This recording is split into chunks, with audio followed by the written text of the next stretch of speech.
In today's video, I'm going to give you a closer look at my NS designed CR-4 and the solid walnut Endpin stand I designed for it. Let's dive in.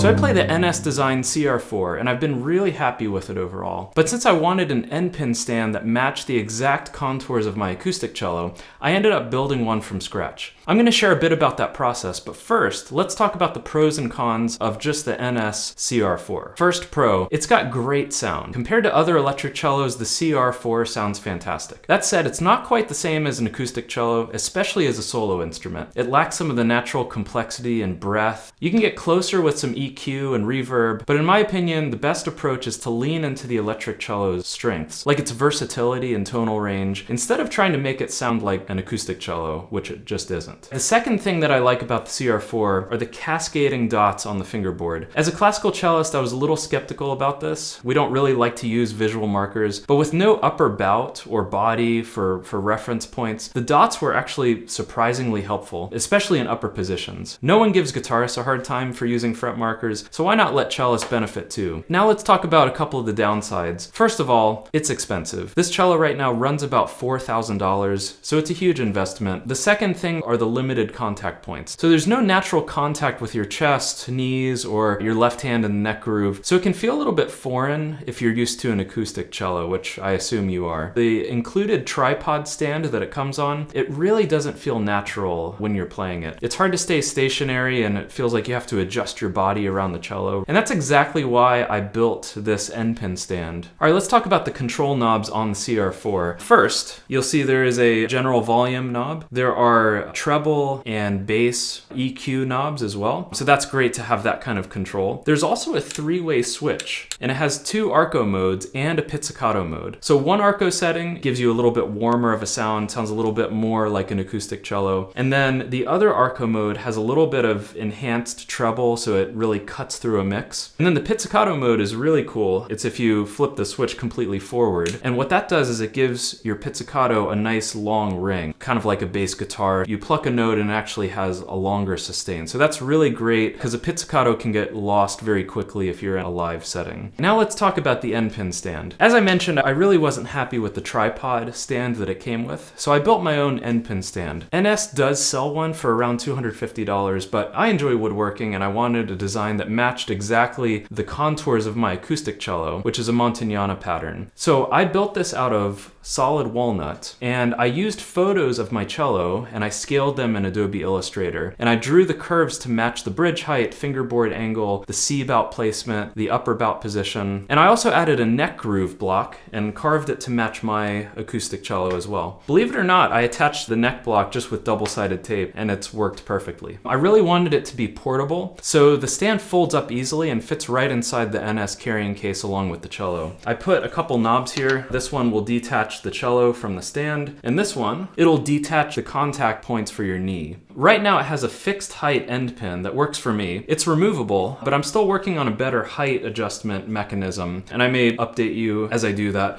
All right, so that's the tour. I hope you liked it. Let me know if you have any questions about it. If you haven't already, make sure to subscribe so you don't miss more videos in my electric cello series. And while you're here, check out some of the other resources on The Worship Cellist, like technique tips and my series on how to read a chord chart in any key without shifting. You'll see those thumbnails on the screen, so feel free to keep exploring. So happy celloing, and see you soon.